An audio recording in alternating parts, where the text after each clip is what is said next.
হয়? পড়তে যাচ্ছিস? হ্যাঁ একটু কটা বাজে বল না রে, আমি আজকে ঘড়ি পরে আসতে ভুলে গেছি। ঠিক আছে।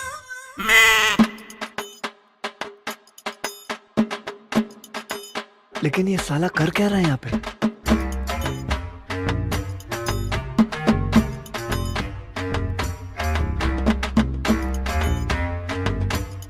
ये क्या है?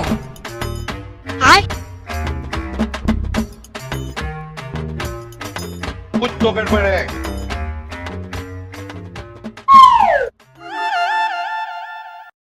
এখন 4:31 বাজে।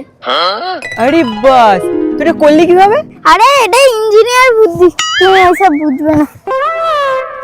আর যখন তোর কাছে খাতা পেন থাকবে না তখন কি করবি? এই তো ঘড়ি আছে, ঘড়ি থেকে বলে নেবো। अबे साले। আর যখন তোর কাছে ঘড়ি থাকবে না তখন তুই কি করবি? এই তো ফোন আছে,